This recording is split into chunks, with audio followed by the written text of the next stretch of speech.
Hello everyone, I just want to thank you for tuning in and welcome to the Financial Oprah Show. Now today is going to be a very important topic, and I gotta tell y'all the madness that I put myself into. Let me tell y'all about this, right? So back in the day, I say maybe about 5 years ago, I had the worst credit score. Not the worst, it was definitely way worse. But my credit score was like about 580, think around 600 max. So I said, you know what? I'm getting older. I'm going to do what I got to do to get my credit repaired and everything like that. So I did some things. Long story short, got my credit score repaired. My credit score went from this to this. Now, I know what I've done, and I know what my mistakes.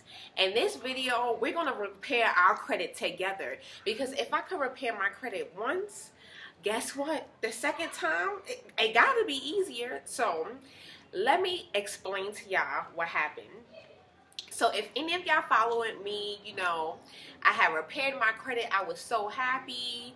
And I even had posted it on Instagram to also encourage people to get their credit score up as well. Because at the time, before I had fixed my credit score was only, like I said, about 580.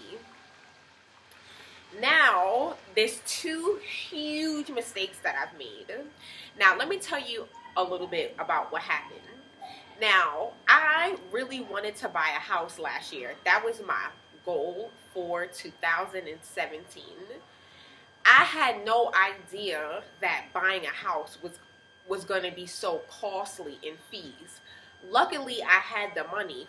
So, $11,000, I think it was about 11,000-ish, 10,000 to 11, between closing costs, fees, appraisals, inspection. It was a lot of money, but luckily I had saved that money. But after I had bought that house, imagine spending $11,000. Look, I'm not Bill Gates, but I had a savings. I'm not gonna lie. Now, after I had bought that house, it was a little difficult because the tenants, and we're not going to even get on that topic. That's a topic for another day. But anyways, and so the last maybe like 10,000, I said the last 10,000, I'm gonna make something shake with this, because I had quit my job, and working in corporate America. Yes, it is very rewarding financially, but me, honestly, I just could not do it anymore. But that's another YouTube video for another day. Now, I'm going to give you some tips and some tricks on how we can repair our credit score together. One thing you can do is go on annualcreditreport.com. Every year, we are allowed to get one free credit report. Now, when you get your credit report, you look over it and you see who you owe. The first thing you do, the first thing I'm going to do and we should do together, is call the smallest amount of money that we owe. Because after I had my last little bit of money and I was like, listen, I'm going to start some businesses, I'm going to do something, I'm going to be honest with you, like I had got a little bit behind in my credit card payments. And because of the house, you have to pay the mortgage, the water bill, the Wi-Fi, the heat. That's very expensive. Like, becoming a landlord, that's another story for another YouTube video. But this is what we're going to do to repair our credit. We're going to go over annualcreditreport.com. Also, check your score at creditkarma.com. They'll show you exactly what your score is. It might be plus or minus, but it will show you within the range of what your credit score is. Once we get the report, we're gonna print out the report, and we're gonna call these companies that we owe. We're gonna say, hey, listen, I know I owe $500. but I can only pay $300. You know, make up some story.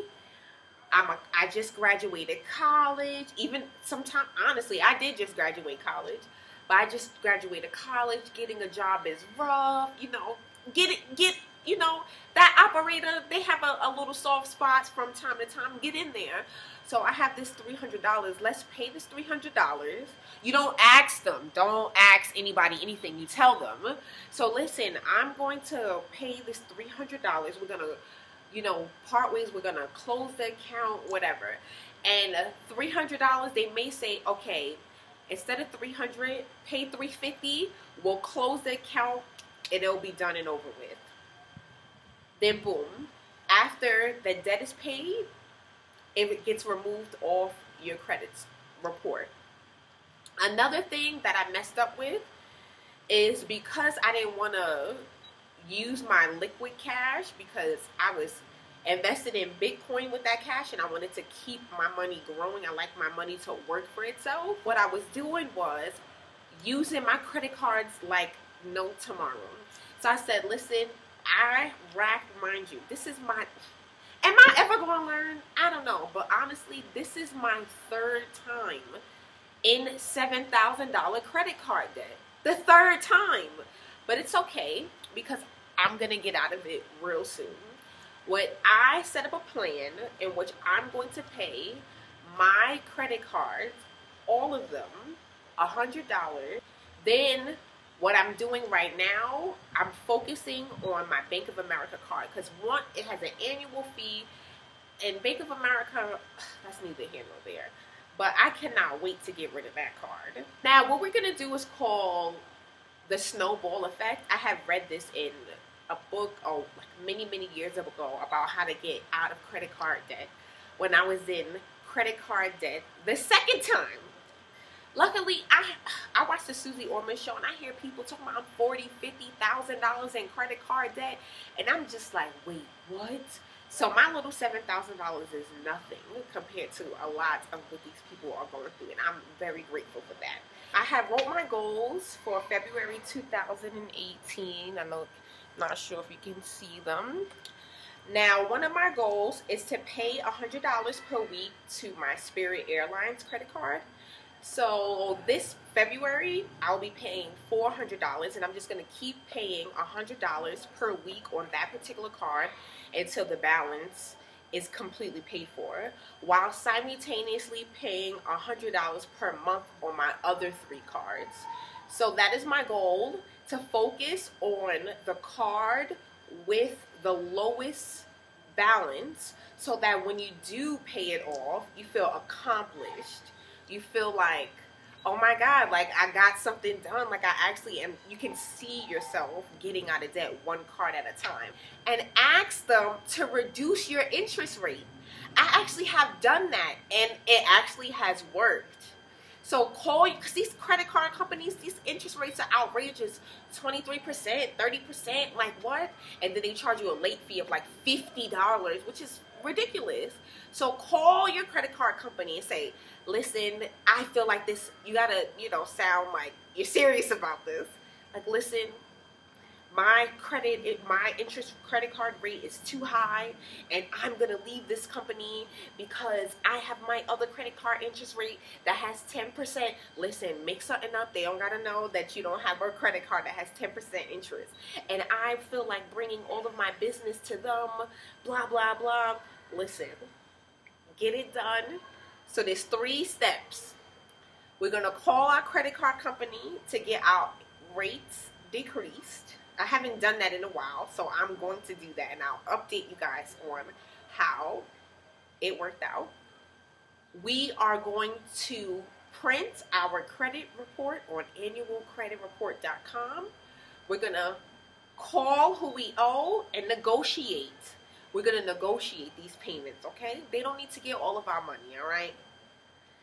And another thing we're going to do, the third thing we're going to do is we're going to pay more on a particular card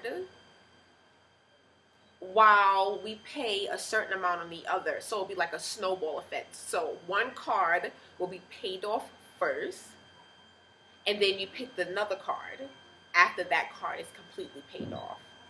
Well, thank you so much. I want to really, really appreciate you guys for tuning in to the Financial Oprah Show. Thank you guys so much, and please subscribe. And don't forget to like it. Why not? Thank you. Bye.